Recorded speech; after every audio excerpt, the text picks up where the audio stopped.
Ladies and gentlemen, in this Red Gaming Tentacom video, we're going to be taking a look at an interview by Digital Extremes regarding the PlayStation 4. Digital Extremes, of course, are well known for developing Warframe, which is also going to be on the PlayStation 4's launch. It's currently doing rounds on Steam and other PC-like architectures, and of course, they are discussing the technical power of the PS4, as well as how PC-like it is in terms of design, as well as talking about the DualShock 4 and other bits and pieces as well. Now, what we do know, of course, about Digital Extremes, their title, is that it is free-to-play and it's co-op and so forth, and as I said, it will be available on launch. Most importantly, it will feature negligible differences between the PC version and the PS4, and interestingly, will support cross-play between the PlayStation 4 and PC.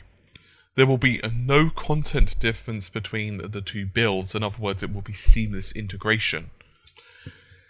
One of the things that I'm sure many of you will probably have ascertained by now in the coverage of the PS4, especially if you've been watching my channel, I've been speaking a lot about how difficult it is to develop titles on consoles, especially more traditional Xbox 360 and PS3 architecture, and by traditional I mean traditional in terms of that generation of technology, not traditional in terms of well, x86, but of course now we're moving on to the x86/64 technology, and it's a hell of a lot easier to port games from PC to console. And you may remember a recent discussion I had regarding a Mark Cerny interview, and he was talking about what's known as time to triangle. And this is basically how long it takes developers on average to put together reasonable graphics on screen, and by which I don't mean like one or two polygons or triangles actually flying about. I'm talking about like a decent scene that is animated. And they're trying to get this back to the PS1 levels, which was 1 to 2 months. But as it turns out, the PS3 is 6 to 12. However, Digital Extremes were actually talking about this somewhat in this interview. Not exactly from this angle, but they were talking about just how quick it was to convert a PC game to PS4. I'm going to read you guys out a quote. They approached us actually. I guess it's coming up to about 4 months ago now. We were in our open beta and rocking the Steam charts there, and Sony got in contact with James, who's the owner of the company, and said, "Hey, what would you think about bringing Warframe over to our next generation console?" We had probably a 30-second conversation about if we should do it, and Sinclair added, Sony squeezed themselves into sending us as many development kits as possible, and 3 months later, we were on the E3 show floor at the PS4 showing with Warframe playable. I'll also continue with another quote. He also said, Warframe has supported 64-bit and DX11 for a long time, and there's a lot of commonality in that sort of architecture and what we're doing for the PS4. They've got a lot of cores in there, so I was a bit surprised how fast we got it up and running. I think Sony was as well. When we went to E3, people said, "Holy smokes, this is on the PS4, it looks amazing." Maybe that was just the Warframe fans trying to appease us, but they said it, one of the best looking games they ever saw at the show.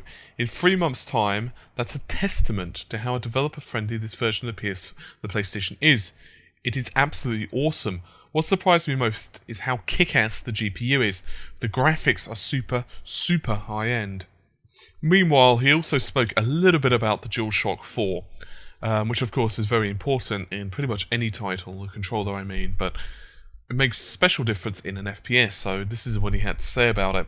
There are cool things on the PS4 that we are taking advantage of. The DualShock 4 is the best game controller I've ever put my hands on. I'm so excited about it. It has touchscreen controls. At E3 we showed the little swipe gestures to activate your Warframe abilities that people thought were really cool. And these are just special features like the share button, all those integrated features where you can just say, I did this really cool thing in Warframe, and that just pushes it out over your network. So end quote. Once again, a lot of this stuff is going over what we know already. One of the reasons that they went for the specifications they did, primarily, in other words, the unified memory, and more to the point from the unified memory, the fact that they didn't actually go with an ES RAM.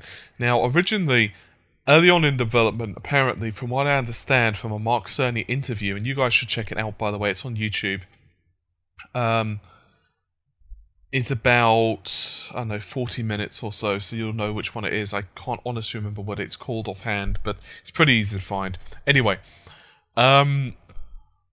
when he was speaking, one of the things he said was early in development of the PS4, they actually got to the point where they had a decision, either go with less GDDR5 RAM bandwidth and go with ESRAM, or whether to go with pure GDDR5 but end up with less bandwidth overall. But, of course, all of the memory, in other words 8 gigabytes, has access to that high bandwidth, which of course is completely contrary to how the Xboxes are put together.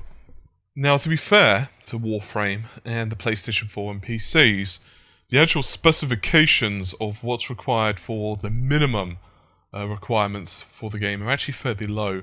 You're looking at an E6400/Athlon X64 4000. That's a dual-core system, in other words. Windows XP onwards, 2 gigs of memory, which of course is not that much at all, and something along the lines of a Radeon 3600 or a GeForce 8600, as well as a DirectX 9, 2 gigs of space. In other words, not really that high. Of course, many developers themselves, including the guys behind Killzone, Guerrilla, have actually spoken quite heavily about the PS4's GPU capabilities as well as the CPU capabilities. It'll be very interesting from my point of view to see how this develops, because obviously there's a lot of talk about this right now from the perspective of, well, PC developers and indie developers primarily as well. Because obviously one of the benefits of making your system easy to work with, there were a couple, which I could probably do in another video, because if I actually really dug into it, there are quite a number. But two of the biggest ones: one, if you're a big development team, it reduces your cost, and two, if you're a small development team, it actually makes it possible to work on multiple projects simultaneously, and actually makes it even possible to port it over, because some titles on the PS3, for example, they just didn't happen, or it took a long time for them to come over. In other words, when the project had more funding, simply because of the PowerPC architecture behind them.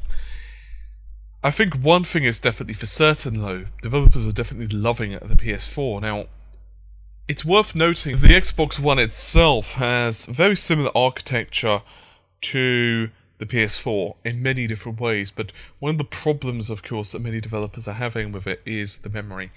And it will be very interesting to see, just in the long term, how the difference in memory bandwidth and how the memory is allocated to the system. Of course, the 32 megabytes of onboard memory is basically strapped right there onto the GPU/CPU combination, or with the APU to be more precise. And it'll be very interesting to see if that small amount of memory, which actually allows them to have maximum bandwidth, in other words, the ESRAM is what gives the most bandwidth on the whole hardware. It'll be very interesting if that very small amount of memory is going to be enough to give them performance that they really need for certain titles. Another point, of course, is GPU clock speed right now. Sorry, GPU cores are obviously a lot less than the PS4, and so GPU computational power is going to be less as well. I'm interested if either of those two things are going to bite Microsoft in the butt when it comes to these type of games. Regardless, one thing is for certain: owners of either PC, Xbox, or PS4 are going to be very happy with these changes, because one thing I personally hope from a PC perspective, primarily I'm a PC gamer, I'm hoping that PC ports will be a hell of a lot better than what they have been recently, because of the architecture commonality between, of course, all the different systems. Regardless, I think that's just about it for this particular video. Hopefully you found it somewhat intriguing. I will hopefully see you soon. Take care, and bye for now.